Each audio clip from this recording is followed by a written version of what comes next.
States of America and to the republic for which it stands, one nation, under God, indivisible, with liberty and justice for all. Please remain standing for the invocation. Is Leanne here? Yeah. Okay, Leanne. Leanne from Taylorville Christian Church. Let's pray. Father God, we are so thankful that you are with us no matter where we are at, no matter what is going on in our lives, no matter what is going on in our community, you are present.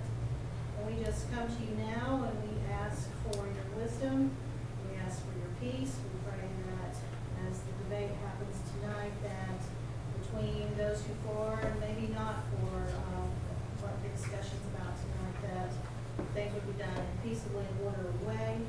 We know there's a lot of people involved and decisions will affect a lot of people either way. We just pray that the best outcome will be made and that you will just guide everybody here come to the best conclusion. We just trust that you will answer this because you are with us. And it's in your name we pray. Amen. Mike, roll call.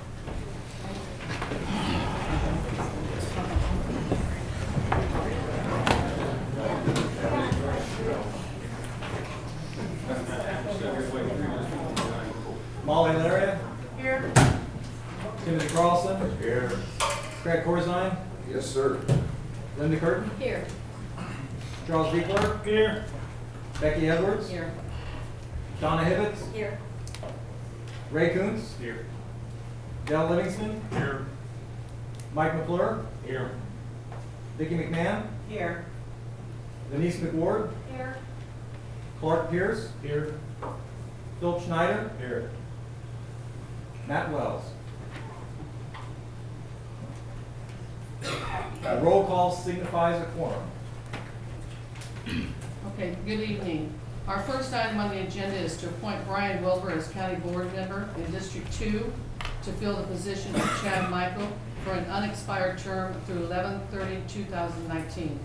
Do I have a motion? Mike, do I have a second? Don, sorry, Linda, excuse me.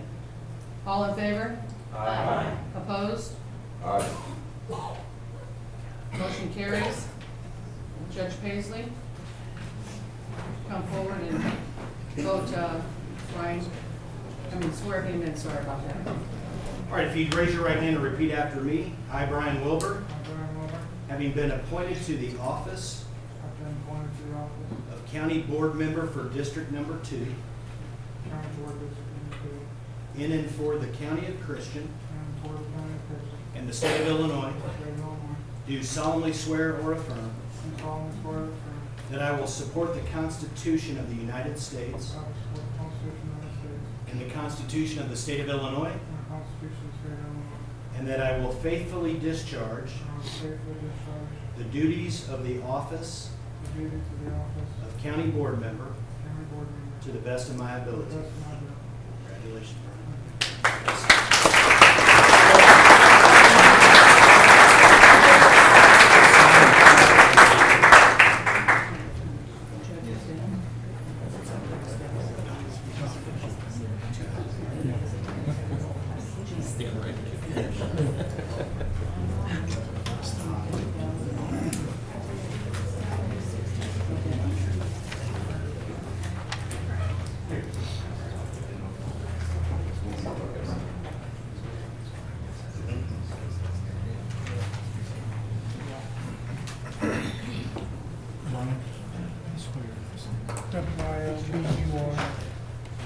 For clarity purposes, his term will go through 11/30/2020 for the record.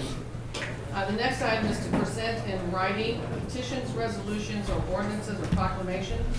We have a special use permit from AG1 zoning to commercial 2 zoning, ordinance 02019ZN008. Vince, are you available? I am. Okay, would you like to present that, please? Well, I would, but I left it on the desk. Oh, that's good. Yeah. Okay, so give us a briefing. Or actually, Dr. Cyrus is a chiropractic doctor in Pana. And he would like to move his practice from Pana to his home in his walkout basement. He won't have any kind of X-ray equipment or anything of that nature. And it's really a special use, not moving it to commercial two, just a special use in an ag one. Okay, could I have a motion please? Bonnie? Second, Charlie? All in favor? Aye. Opposed? Any discussion?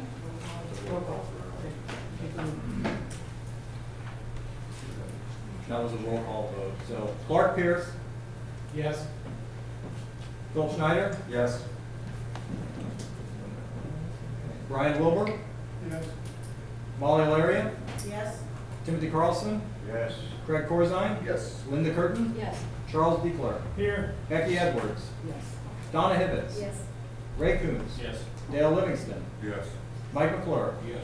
Vicki McMahon, Yes. Denise McWard. Yes. Motion carries. I would like to ask for a motion to approve the minutes from the regular board meeting of August 20th, 2019 as printed with any corrections or amendments to them. May I have a motion? Tim, second. Denise? All in favor? Aye. Opposed? Any discussion? Motion passed. Next item on the agenda is public comments. I know we have a ton of people here, and I would only ask that, as I have in the past, if anybody has already spoken, please allow any new individuals that are here to speak, and we'll go forward from that. Is there any public comments? We're doing public comments on everything, Well, what is everything? We haven't gotten, I don't know what everything The is. public comments on setbacks and on the enterprise zone. It's public comments. Be my guest. I do have a public comment. Absolutely. Yeah, Nancy, we're going with the 3-minute limit, so. That's fine. I promise to keep it short. I think most of you know I'm Nancy Hannigan. I'm an attorney. I live here in Taylorville. I practice in Decatur. And I'm here about, one, I'm concerned about the setbacks. I'm on the Christian County Farm Bureau Board, and Farm Bureau believes on the wind farms that you can do whatever you choose to do with your farm. But we do want to make sure that the farmers are protected. I received a phone call, I don't know, a week or so ago about the enterprise zone that is proposed. And I have no opposition to enterprise zones. I represent commercial developers. We use TIFs. I believe Linda Curtin when she says that the county will not use eminent domain. But I am concerned about what the enterprise zone can do. I am an attorney. I researched the matter. Mr. Rivera is the county board's attorney, and he's the one that needs to really address the issues that I would like to raise. The enterprise zone does give benefits to the businesses, but I think it's also going to give benefits to the wind farm. And I think it has some issues with the ability, if they create a TIF, which they can in the enterprise zone, I double checked it today, and that would allow potentially, not that you would, but you could use eminent domain to obtain the rights to certain lands. Not that you would, and I believe when you said you wouldn't, but that doesn't mean that someone else couldn't or wouldn't. So I'm only concerned about the enterprise zone as it relates to the area that is proposed for the wind farm. And I have the statutes here, I can pass them around. Again, Mr. Rivera needs to confirm what I'm telling you. This is simply my opinion based on my research. So I am concerned about what could happen if 600 acres north of Pana is included in the enterprise zone. I was originally told, and I believe this to be true, that it was for the solar farm. But I think it could have unintended consequences, as they say. So if anyone has any questions, I'm going to pass the statute around. We have highlighted the relevant provisions. The Municipal Act does allow for eminent domain and TIFs. I've included that statute. So if anyone has any questions, again, they should be addressed to your council, not to me. I'm simply a private citizen raising my concerns. Thank you.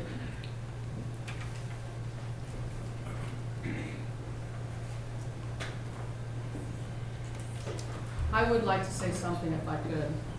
First of all, the enterprise zone does not have any wind whatsoever. The new enterprise zone that's being proposed has no wind whatsoever included in it. Wind projects are categorized by the state of Illinois as a high-impact business by DECO. Okay, please check your DECO sites. It'll explain everything to you. They have been set aside from being within an enterprise zone because of the amount of land that they use and then the minimal amount of land that they use. And they do actually receive many of the same benefits that an enterprise zone would, except that it's not part of the enterprise zone. And it's not, the benefits are outside of the enterprise zone. If you look at the map, and there's a map available somewhere, there's absolutely no wind within the enterprise zone. I can add that I did do some research. If anybody's got, and obviously I couldn't take research questions from everybody who's present today, but Ms. Handigan, if she's researched and she wants to present me with any questions prior to meetings, I'd be more than willing to look at them. I can tell you that just based on what I've heard at the meetings that I've attended, the committee meetings and the county board meetings, that I've spoken with Warren Ribley, who's for WCR Systems, for Enterprise. It's, what they do is enterprise zones. He's done it for 25 years, and he is the head of their government relations, their economic development program. Him and his two supervisors, I'm sorry, 3, as I said. Anyway, there's about 120 years of experience dealing with enterprise zones. He had said in the 120 years of everybody in their business, they've never seen this roundabout that is feared, and I get it. Remember, I don't have a vote here. My job is to research the questions. He's never seen it, and neither has anybody in his office. Number one is what Ms. Handigan says about TIF districts and eminent domain. True, is it in the statute? It is. But make no mistake about it, eminent domain is not something that anybody waves lightly. Everybody knows that. There's not a magic wand where they can wave it and take it. Typically what you look at for redevelopment, which is what is commonly the cases that you see where land is taken by eminent domain for a TIF district, is blighted properties. The area that's marked out for the enterprise zone, in my opinion, doesn't fit in any of the statutory factors that would allow anyone to take that by eminent domain for blight. 2, it just doesn't make sense. It doesn't make logic. There's no logic there. The reason there's no logic there in regards to the wind farms is, as Everett said about it not being where the enterprise zone is proposed isn't an area for the wind farm. But secondly, what doesn't make sense is that any benefit that would be gained by an enterprise zone, okay, any benefit, why people want to go to an enterprise zone is to get these benefits. Windmill farms don't need that because they're an high-impact business. So they can be anywhere, they don't need to be in an enterprise zone, and reap those same rewards, if not even more rewards. So there's no reason. What I'm getting at is the wind farms aren't saying, oh, this is an enterprise zone, let's go there because of these benefits. They've got them anyway. And I don't know either, and I haven't had a chance to check with you. That being said, if we're here for an enterprise zone to bring in business to Christian County, we could have no enterprise zone and miss out on that state. They could still employ a TIF district, despite anything the county does, and then the wind farms still have the same benefits of a high impact. So there's no trick here is to get an enterprise zone, to then get a TIF, to then try and get this in the domain. I hope that makes sense. But okay, I would say that the wind farms are specifically included now in the new enterprise zones. No, it is not. I'm sorry, Nancy, but it is not. The statute's here. Thank you. Yes. The crowd out here wants to know if you can speak to the microphone, they can't hear anything. I'm sorry, Bruce. The crowd out here wants to know if they can speak to your microphone. Can the speakers come to the mic so people outside can hear it? Okay. Are there any other public comments? I'll go. I'm not from. Go ahead, Christine. No, no, come here. You want me to go ahead? Then, yeah. Your name, please. My name is Right Christine. there. I'm sorry. That's okay. My name is Christine Cruley, Kruley. Christine is Christine. I live in the footprint of the Moreau Wind Farm. So I wanted to come here to let you all know that I live with a 2,500 setback on the nearest turbine that is near my house. It sounds like an airport. It isn't always constant. It's wherever the turbine is facing, I might not hear it some nights. It wakes up my children when they're sleeping, so we have a lot of issues with that. We were told that these wouldn't be problems when the turbines were placed in. I was also told that I wouldn't have problems with my cell phone or my TV. I now watch internet TV because I can't get my cable or the antenna to work in my house. And all of these things are cost to me, not necessarily cost to the turbine company, because how can I prove that that's the cost? My son has developed asthma since the turbines have gone in. I cannot prove that it's the turbines. He might have just developed it, but that's something else that is another cost to me as a landowner. I am, another issue that kind of concerns me that I didn't even know before the turbines went in is the National Weather Association recently could not determine whether or not tornadoes were going around our area. The turbines cause so much disturbance that they can't tell that. So, we were also told things like our roads would be better than they were before, and the written contracts are that they would be the same. They just have to put them back the same. So there was a bridge out on my road, and there was talk that that may be fixed. It's not, because it was the same before the turbines went in. And that's fine, but then represent it for what it is. And I'm not saying that turbines are wrong. I'm just saying make the setback far enough so that people can live with them too. For me, based on my research, it would be a mile. Our turbines are not as large as yours. They are 480 feet tall, yours are 650 feet tall, so I don't know if that would make a difference. Shadow flicker is also an issue and disrupts people. The one thing I forgot to do is tell you more about me. I'm just a homemaker. I have 2 children and a husband. I'm not benefiting or profiting, I'm just here to try and tell you my story. I do thank you for your time, and I'm, again, not saying I'm against wind farms, I'm just saying I'm for wind farms, but doing it responsibly. Thank you. Any other comments? Yes, sir.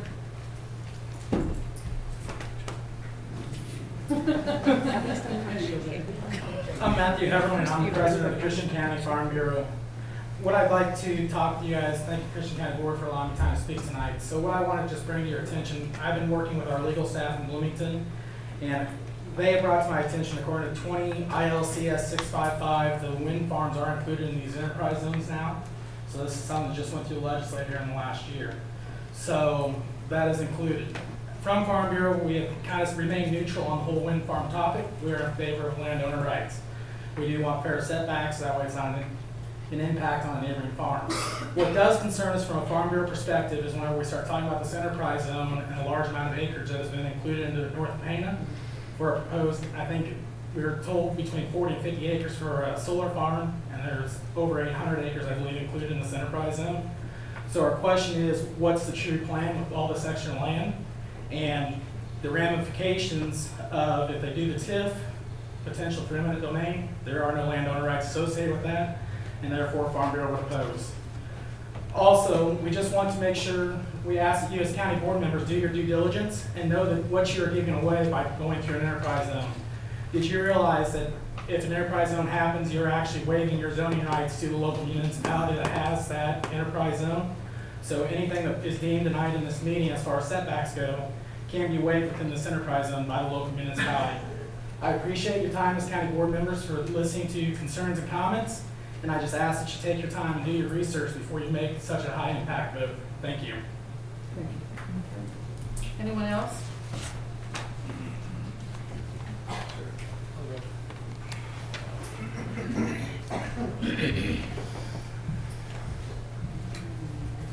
My name is Alan Hans, ALLANHANS, and I too live in the Macon County Wind Project. It's against my will. It kind of came up in the county board before we ever had a chance to even discuss it in an open forum like this. So you're fortunate to get a chance to discuss this.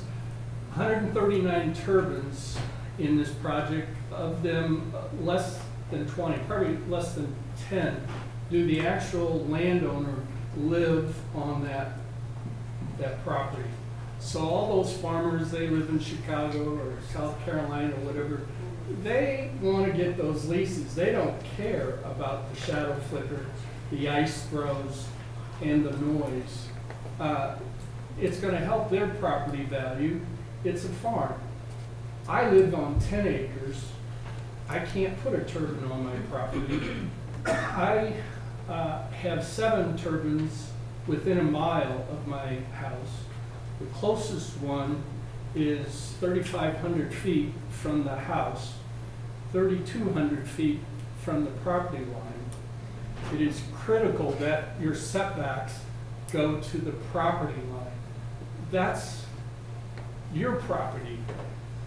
They don't get to say that you can't build another property on that 10 acres. On a 3,500 foot setback, it sounds like I'm living by an airport. And the 3 to the north of me are cumulative. Like this morning, the fog was out there, the air was heavy, it is annoying as all get out. There's shadow flicker. Our turbines are 480 feet. You're talking about 650 feet. You're going to have shadow flicker over a mile.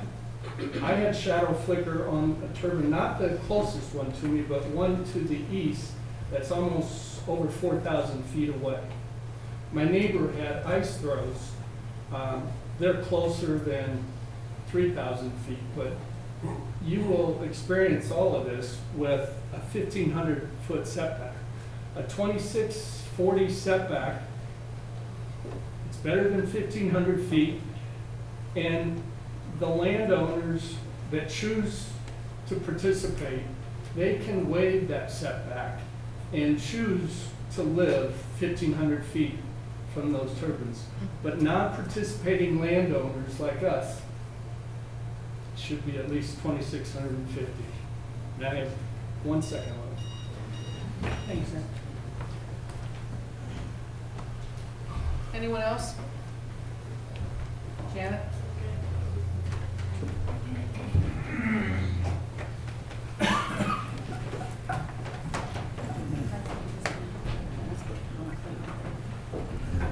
Usually everyone can hear me without a mic, and I'm not going to face you because I am talking into this mic.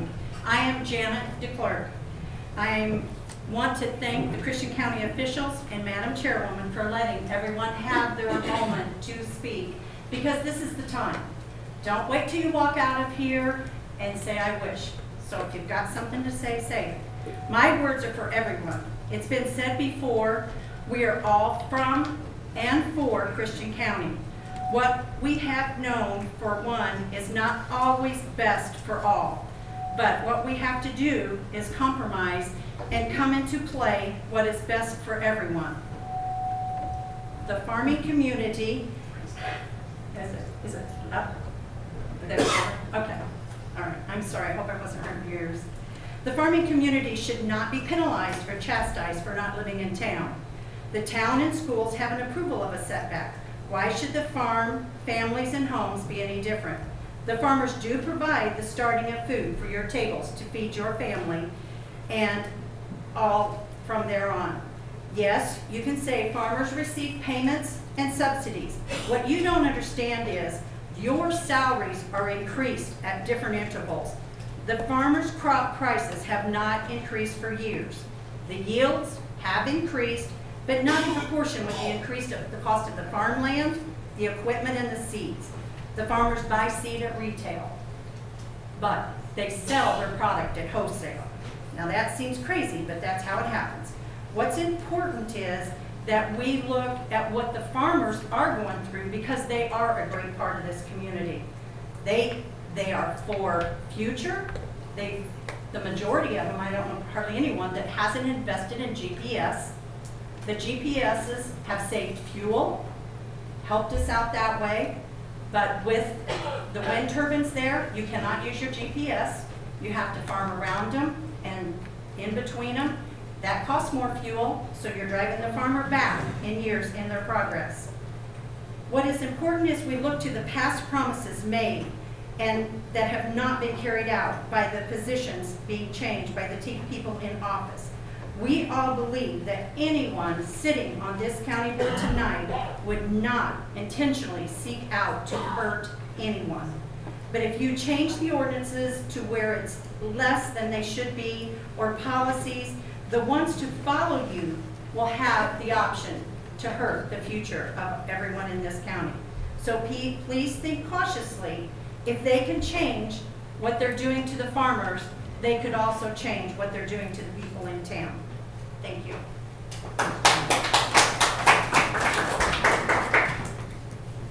Anyone else? Did you have something, sir? No? I do. Go right ahead. Please state your name. Adrian Adcock. I currently live 2.5 miles south of the wind farm. I myself have no issues, but my friends and neighbors do.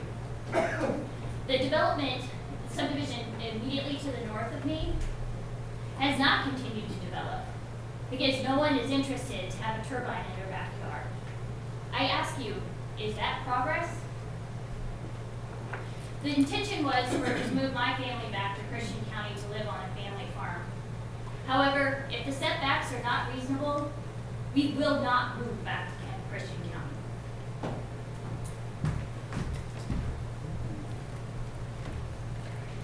Anyone else? Okay, then we'll move forward and reading of the communications, Mike.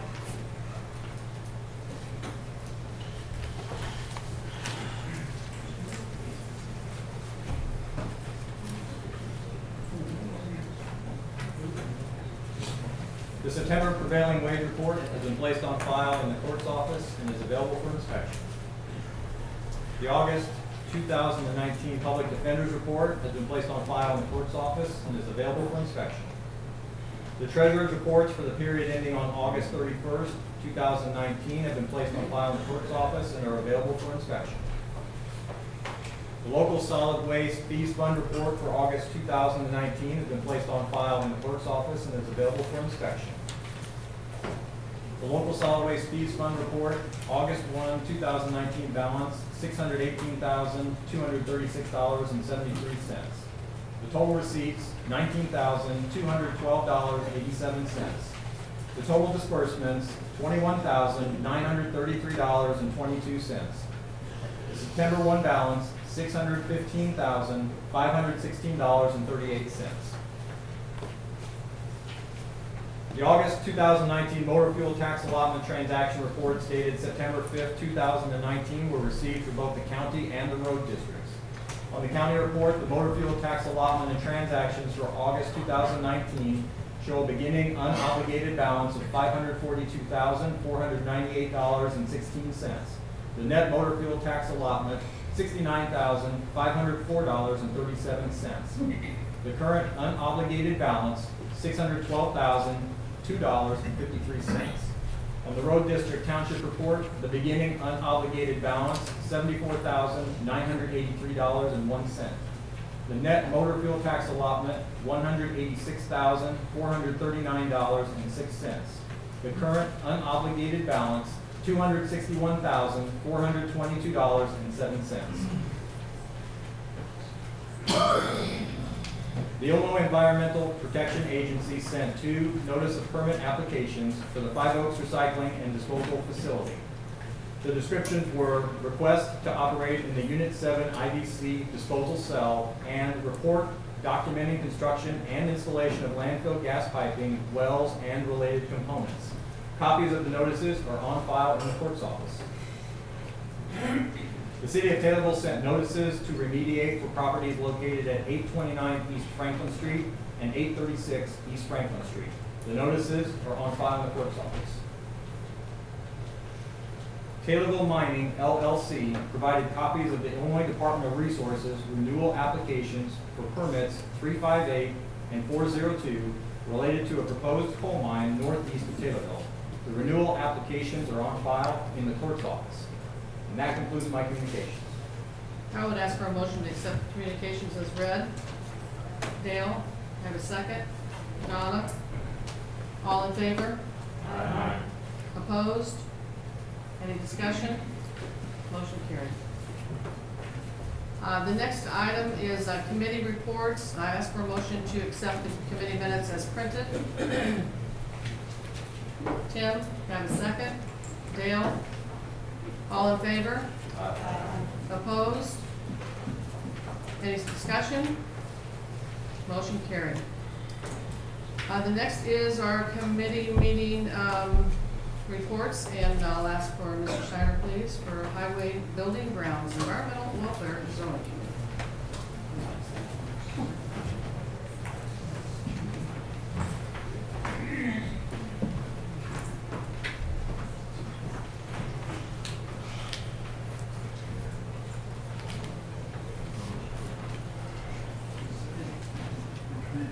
Okay, good evening, everybody. My name is Phil Schneider. I'm the chairman of the Highway Buildings and Grounds Zoning Welfare Committee. Can everybody hear me in the hallway? Okay. The meeting of the Highway Building Grounds Environmental Welfare Zoning Committee was called for Monday, September 9, 2019, 6:30 p.m. in the Christian County Courthouse. Purpose of the meeting was county building issues, wind ordinance revision, highway business, and any other matters properly brought before the committee. We begin with the Chili Fest request. Patty Hornbuckle, Chamber of Commerce CEO, made her annual request for the Chili Fest event on the square, October 5th and 6th. Setup will begin on Friday, and cleanup will conclude Sunday evening. The motion was made and seconded to approve the use of the courthouse grounds for the annual event, and I put that in form of a motion. Do I have a second? Denise? Any discussion? Motion carried. Oh, okay. Oh, I'm sorry. All in favor? Aye. Opposed? I heard it in my head. Any discussion? Okay, motion passed. Next item was an elevator. Chief Deputy Bruce Engling and Zach Hicks, Maintenance Supervisor, discussed briefly the failing courthouse elevator, which will not continue to pass inspections if action is not taken quickly. The elevator was installed in 1962 and still runs most of the time with old and outdated equipment. Over the years, due to the historic nature of the building, several updates to codes were grandfathered. The issue is now that the motherboard needs to be replaced, which will change most of the elements that were grandfathered. The need is immediate. The cost is most likely over $200,000 just for the elevator company, and the list is long for our staff and or other professionals to complete prior to Otis beginning their project. Motion was made and seconded to act on the elevator rebuild and refer the project to the Finance Committee. We need to put that in a motion, Dan? Okay. The next item, excuse me. Committee Chair Phil Schneider called for any public comments. Several members of the audience asked to speak both pro and con to the wind turbine ordinance, upcoming topic of discussion. The discussion and comments continued until 8:10 p.m. Committee Chair Schneider made a statement as to the issues and his time spent reviewing and researching and the impacts that the wind turbine may have on home and farm. He stated, quote, "The county board will have to determine what an acceptable setback is. The county will not live with the consequences. The families will. My personal opinion," end quote. Discussion began. Phil Schneider read the following from the current wind ordinance. All wax towers shall be set back at least 1,000 feet from any primary structure. The distance for the above setback shall be measured from the point of the primary structure foundation closest to the Wex Tower to the center of the Wex Tower foundation. The owner of the primary structure may waive this setback requirement, but in no case shall a Wex Tower be located closer to a primary structure than 1.1 times the Wex Tower height.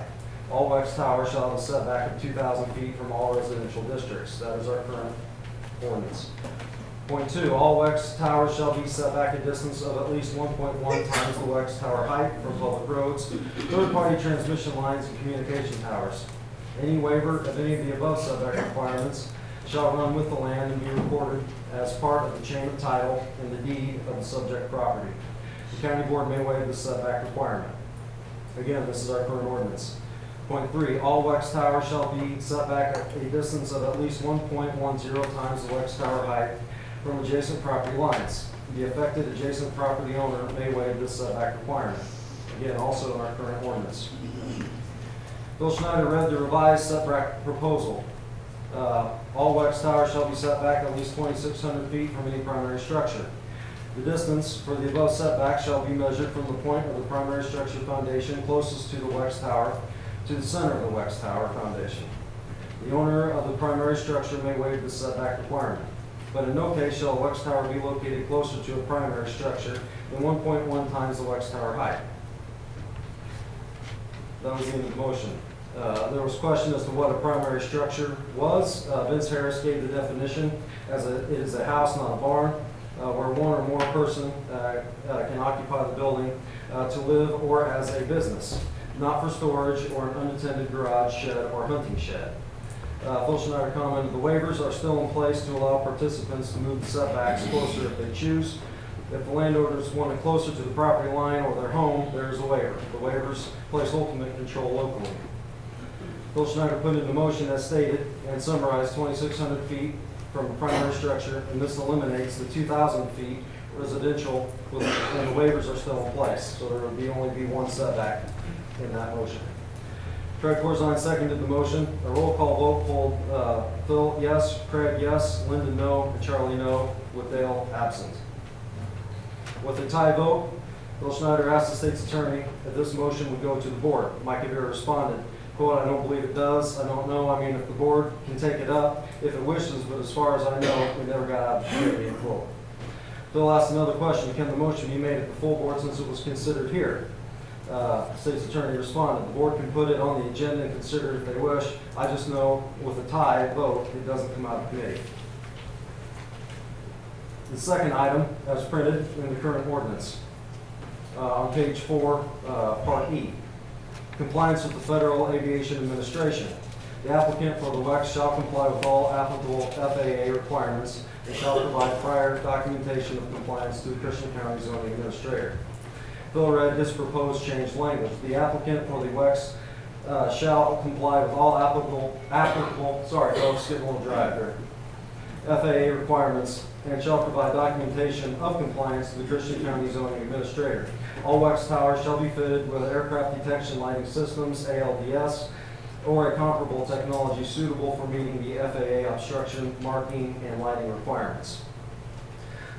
Phil made the motion, Linda Curtin seconded the motion, and a verbal vote carried the motion. And I put the wording, the applicant for the WEX shall comply with all applicable FAA requirements and shall provide documentation of compliance to the Christian County Zoning Administrator. All WEX towers shall be fitted with aircraft detection lighting systems, ALDS, or a comparable technology suitable for meeting the FAA obstruction, marking, and lighting requirements.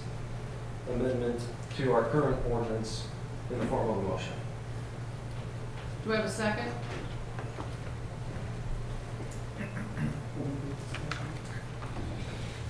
I'm sorry, Denise. I'm supposed to ask for discussion first. Does anyone have anything to say? Got a question. Are we just voting on the one Yes. with the FAA? Yes, sir. That's all? Yes, sir. Okay, thank you. Yeah, that would limit the flashing red lights, is what that would do. All in favor? Aye. Opposed? Motion carried. The third item as printed in the current ordinance, coordination with local fire departments, page 8, section 2. The current ordinance reads, upon request by the local fire department, the owner or operator shall cooperate with the local fire department to develop the fire department's emergency response plan. Phil read two options to make a change to the above that would cover any department's, it says cities, it should be department's expense for training. Option one, upon request by the local fire department, the owner or operator shall cooperate with local fire departments, department or fire departments to develop the fire department's emergency response plan. The owner or operator shall cover all costs with regard to any training or equipment necessary to execute the emergency response plan. The second option was the owner or operator shall submit an emergency response plan approved by the fire departments having jurisdiction over the project territory, and shall provide a list of all hazardous materials associated with the project on site with the county EMA and all emergency response agencies having jurisdiction over the project territory.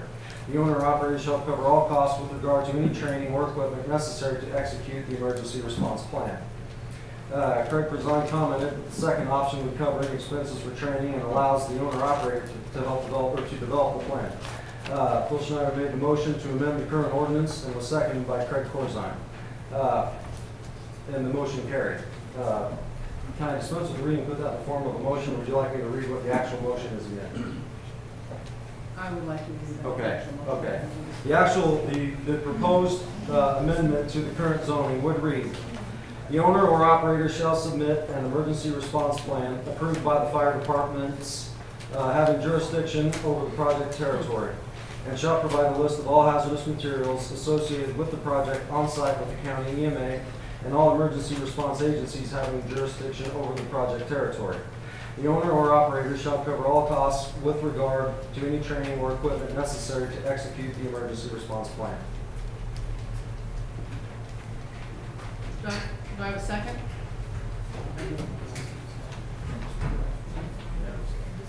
Any discussions? No? All in favor? Aye. Opposed? Motion carried.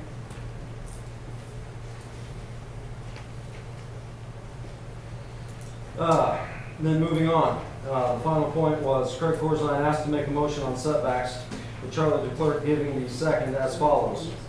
All WEX towers shall be set back at least 2,640 feet from the property line. The distance for the above setback shall be measured from the property line to the center of the WEX tower foundation. The owner of the primary structure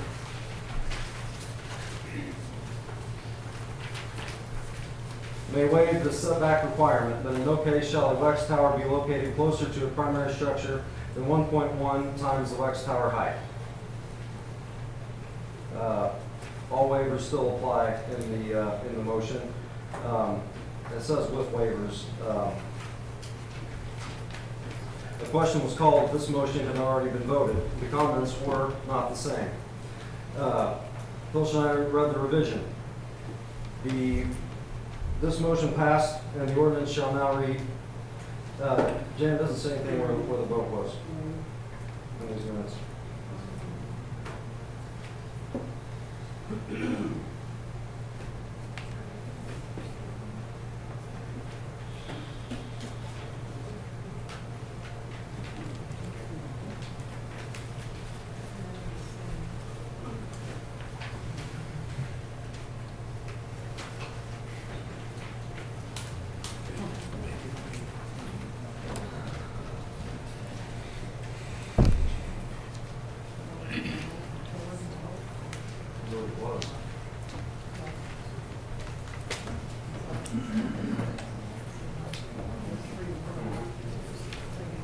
Yeah. So then we need to make a note to amend these minutes. So we do that first.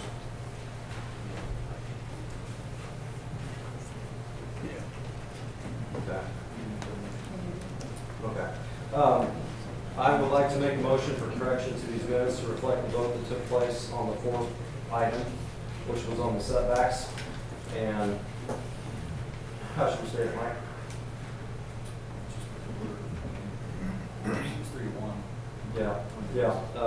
The vote was Charlie, Phil, and Craig voting yes, and Linda voting no. Correct? Are we all in agreement? Those that are at the meeting? Okay. motion then that we amend these minutes to reflect that? Okay. And what are we doing exactly? We're amending the minutes to reflect the vote that was taken at the meeting Okay. Tuesday night. They're not in the minutes. I'm making the motion to reflect a 3-to-1 vote. Okay. Myself, Charlie, and Craig, with Linda voting no. Okay. I'm making the motion, Vicki, I believe, second. Do we have a discussion? All in favor? Aye. Opposed? Motion carried. Okay, having done that, then at this point, I would like to state that my proposed amendment to the current ordinance shall read, all wax towers shall be set back at least 2,640 feet from the property line. The distance for the above setback shall be measured from the property line to the center of the wax tower foundation. The owner of the primary structure may waive this setback requirement, but in no case shall a wax tower be located closer to the primary structure than 1.1 times the wax tower height, with all waivers still included for the property owners. And I put this in the form of a motion.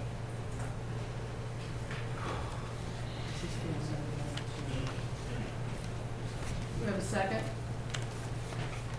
Okay. Niece. Did you call my niece on the second? Yes. Are we voting on this right here, Phil, or are we voting on this right here? Yeah. Okay. Yeah, the other Um, one's not.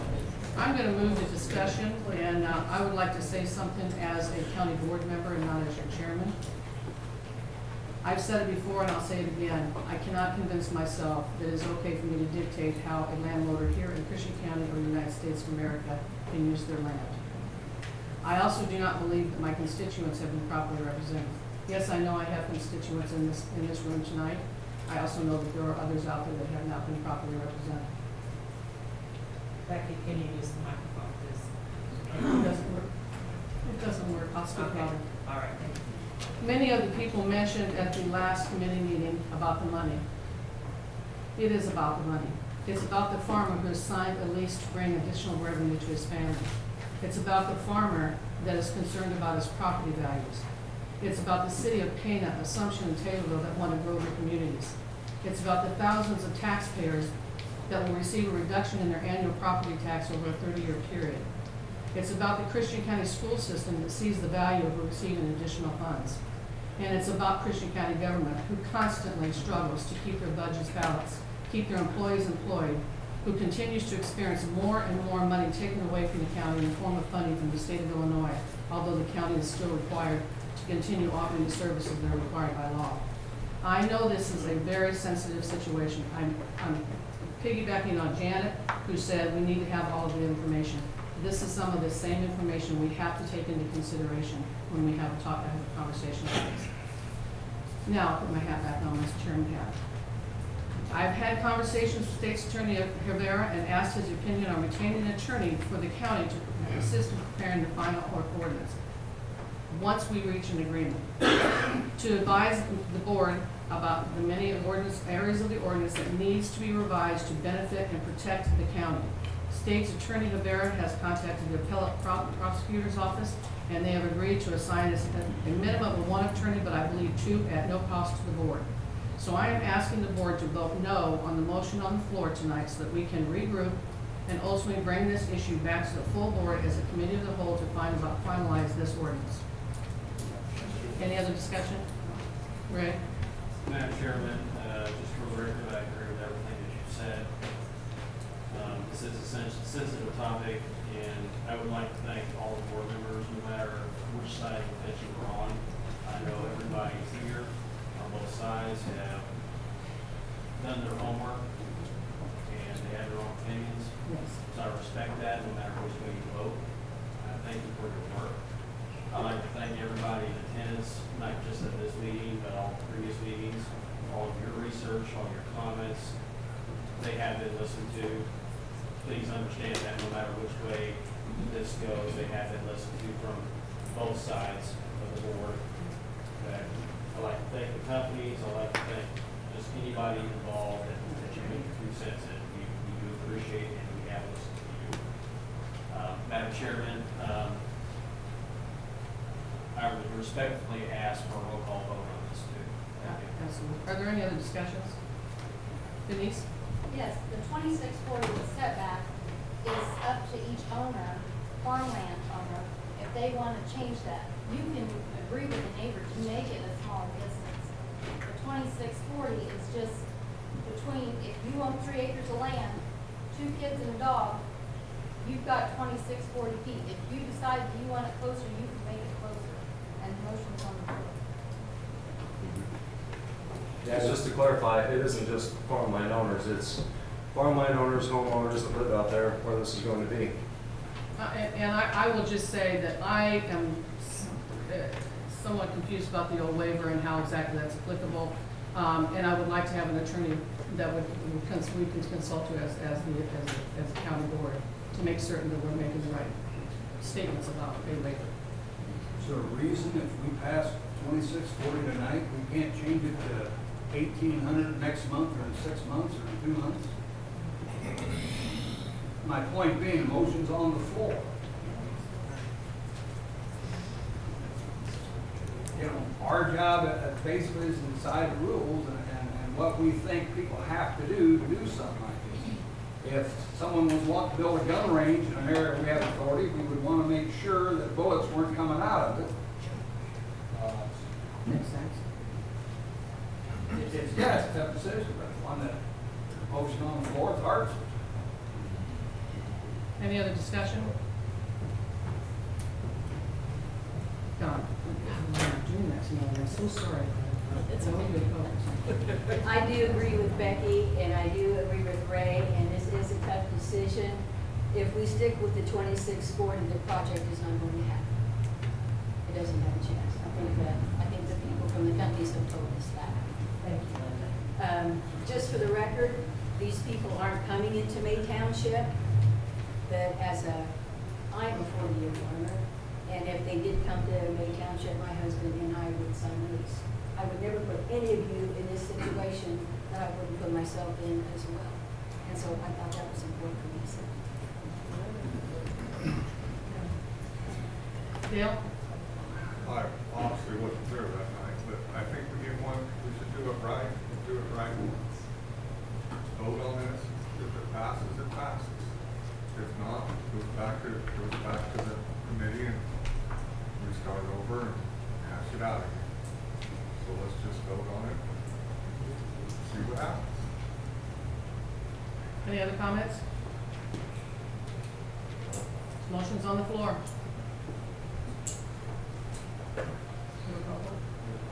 Roll call vote. Phil Schneider. Yes.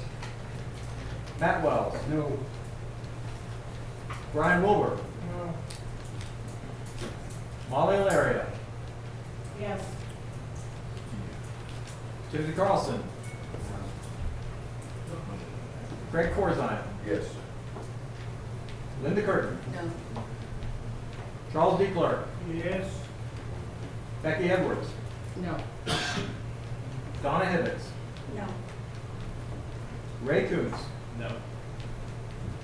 Dale Livingston. No. Mike McClure. No. Vicki McMahon. No. Denise McWard. Yes.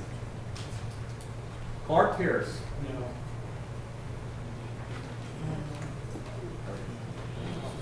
The motion fails 11 to 5.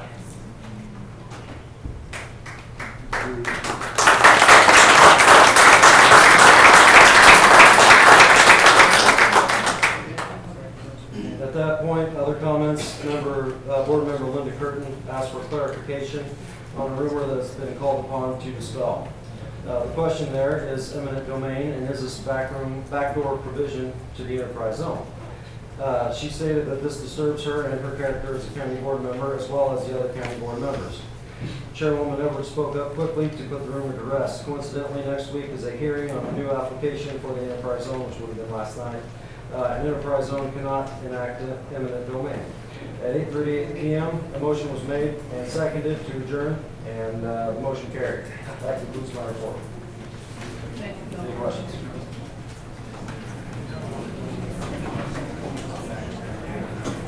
The next committee report will be from the Executive, Personnel, Liquor, Legislative,